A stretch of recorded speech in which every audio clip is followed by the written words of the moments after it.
Most artists do not abandon their vision in a single moment. They abandon it through 1,000 negotiations with themselves. A little less honesty here, a little more compromise over there. One more concession made in the name of practicality. Death by 1,000 paper cuts, if you will. Until one day they wake up and they realize the thing they're building no longer resembles the thing they once felt called to create. If you've ever built a business, created art, written a book, launched a movement, or tried to bring something genuinely new into the world, you know exactly what I'm talking about. Most people think that the artist's struggle is with the world, the market, the audience, the critics, the algorithm, the machine, and certainly that's a part of it. But every creator eventually hears the same things. That's never been done before. People won't understand it. It's not commercially viable. The artist holds a truth so deeply felt it hurts. And here they stand. The world declining without curiosity, slamming the door without empathy. Crickets. Most artists eventually find themselves facing a choice: surrender the vision and go home, or compromise the vision in order to appease the machine.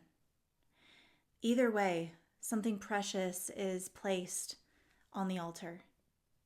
The desire to grow and inspire, the integrity of the true work itself, the original spark that made the whole thing worth pursuing. But after decades of coaching artists, entrepreneurs, and conscious leaders, I've become convinced that the external battle isn't the one that matters the most. The real battle happens inside. As someone who has faced the wall, stood in the face of utter defeat on all fronts that matter, and yet chosen art, I can attest that this battle is the one that matters the most. It's where the battle for the spirit of the artist is fought, and what comes out on the other side is either a creator with such uncompromising ferocity that everything they touch leaves an indelible mark, or someone who retreats into a deflated shell of themselves. Resentful, yes, but mostly sad. The battle is fought between two skins: the asset, the one who feels, and the quintessential skin of artists and their purity, and the warrior, the one who resists, and for our purposes here, insists, persists, and doesn't take no for an answer. These skins are not fixed personalities. They're nervous system orientations we all have access to, though most people become identified with one and mistake it for, that's just the way I am. If you don't know which of the 4 somatic skins is your dominant, short quiz link in the description, takes a few minutes. The artist often lives through the asset. They feel deeply. They perceive nuance. They receive signals others miss. They care, they create, they expose themselves to a world through the act of expression itself. And then the world pushes back. Criticism arrives, uncertainty arrives, financial pressure arrives, rejection arrives. Reality refuses to validate what they know in their bones. And this is where many creators make a tragic mistake. They assume the warrior is the enemy. They assume that the warrior is rigid, aggressive force, the abandonment of sensitivity and everything that makes them them. But the warrior was never in conflict with the asset. The warrior within was built to protect the asset. It lives in the ferocity of focus, the fullness of breath, and the boldness of posture that tells the world, this is where I stand, and my truth doesn't accept your terms. The creator who survives is rarely the most talented.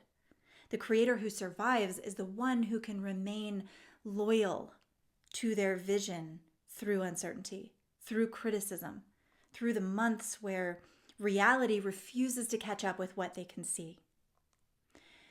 Which brings me to our July event in the Prestige, Bohemian Rhapsody. This is an event dedicated to the fierce creator, the artist, the entrepreneur, the conscious leader, and the coaches who work with them. The ones carrying a vision before the world knows what to do with it, and developing the capacity to metabolize the pressures that define their ascent. The world rarely breaks creators through lack of talent. More often, it is pressure.